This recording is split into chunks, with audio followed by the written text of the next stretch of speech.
Will the market go up or down? Should you lock in or float? Find out this and more with Master of the Markets, hosted by Barry Habib of MBS Highway. Welcome to another edition of Master of the Markets. I'm Barry Habib, and MBS Highway is created exclusively for NMP TV, and it's brought to you by our good friends at PRMG who are working for your best interest. You know, last week there was a big story going out there that, hey, there's definitely a housing bubble. And why? Because home prices since 2006 are up 41% and definitely less affordable, right? Well, let's break that down, everybody. So yes, home prices are up 41%. But do you know that people buy homes based upon payment and not necessarily purchase price? Of course we do, because we see how that happens when we qualify individuals. So when we look at payment, one of the big factors is interest rates. Now in 2006, you had interest rates around 6%. Today, they're around 3%. So that's a lot lower. In addition, how about incomes? You know, according to the Bureau of Labor Statistics, when you look at earnings are up 55% from what they were in 2006 to today. As we package that all together, the payment today is actually significantly less than the payment would have been for a home in 2006, even considering the increase in home price. We did some numbers on this. And if you took a home in 2006, that front ratio would be about 30. Now, with that home going up 41%, and with interest rates coming down, and with incomes going up, you wouldn't have a 30 front ratio today, you'd have a 19 front ratio today.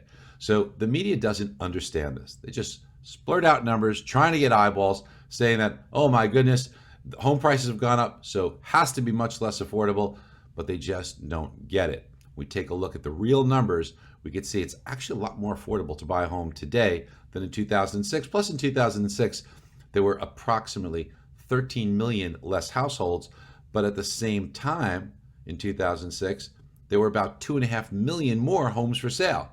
So a lot fewer homes for sale today, a lot more people, a lot more households.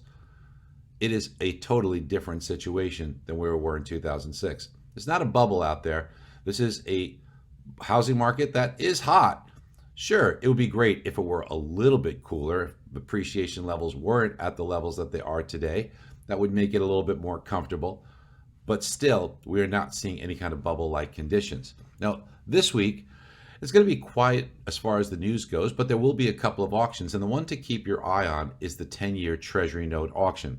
This will be one that, coming off of last week's jobs report, where there was a big jobs miss, it looks like the Fed is going to be probably postponing their thoughts of a taper. They were thinking about maybe tapering as quick as October, but it seems to me that after the disappointing report that we got in the jobs number last week, the Fed might push that taper off. That should bode well for the bond market. The one negative we got out of the jobs report was that earnings were up. Hourly and weekly earnings up about 0.6% month over month. That is potentially inflationary if it continues and if it sticks. So that's why the bond market didn't initially respond very well. But once they figure out that the Fed is probably going to just keep on gobbling up mortgage bonds and gobbling up treasuries for even longer before starting to taper, the bond market and even the stock market might like that.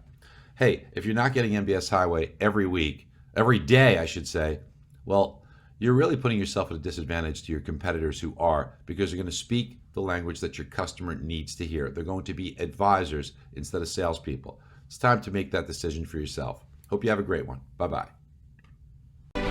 Be sure to click on the link below for your free 30-day MBS Highway trial.